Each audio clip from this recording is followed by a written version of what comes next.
आता आपली उंची वाढली पाहिजे। आजची जी कथा आहे ना, आपली उंची वाढवणारी कथा आहे। अरे हा जन्म आपण जिथं जन्माला आलो तिथंच मरण्याकरता आपल्याला भेटला नाही, तिथून उठण्याकरता हा जन्म आहे। ज्या घरात गरिबी जन्माला ती गरिबी बदलून टाकण्याकरता जन्माला आहे। माझ्या मित्रांनो गरिबीत जन्माला येणं पाप नाही, पण मात्र गरिबीत मरण हे पाप आहे। तिथून आम्ही वर उठलो पाहिजे, आमची जिंदगी बदलायला आम्ही कारण ठरले पाहिजे। या करता ही शिवकथा आहे। प्रत्येकाची प्रतिभा वेगळी आहे महाराज। या जगामध्ये प्रत्येक माणूस आपली प्रतिभा घेऊन आलाय। हो, पण त्या प्रतिभेला प्रयत्नाची जोड पाहिजे। येऊ द्या ना, अपयश येईल तुम्हाला। हे पहा, जो माणूस प्रयत्न करतो तोच आपल्या जीवनामध्ये अपयशी होत असतो महाराज।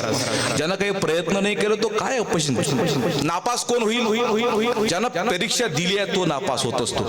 ज्यानं कोणती परीक्षा दिली नाही तो नापास होणार नाही। चुकेल कोण? ज्यानं काहीतरी केलं तो चुकेल, ज्यानं काही केलंच नाही तो काय चुकणार आहे? मला मागच्या महिन्यामध्ये एक पोरगा भेटला, म्हणे महाराज मी माझ्या जीवनात कधी नापास झालो नाही, जीवनात कधी फेल झालो नाही। बिलकुल आपल्या आयुष्यामध्ये आपण कधीही नापास झालो नाही। म्हटलं बाबा फार चांगला आहे, मला तर फार आनंद वाटला।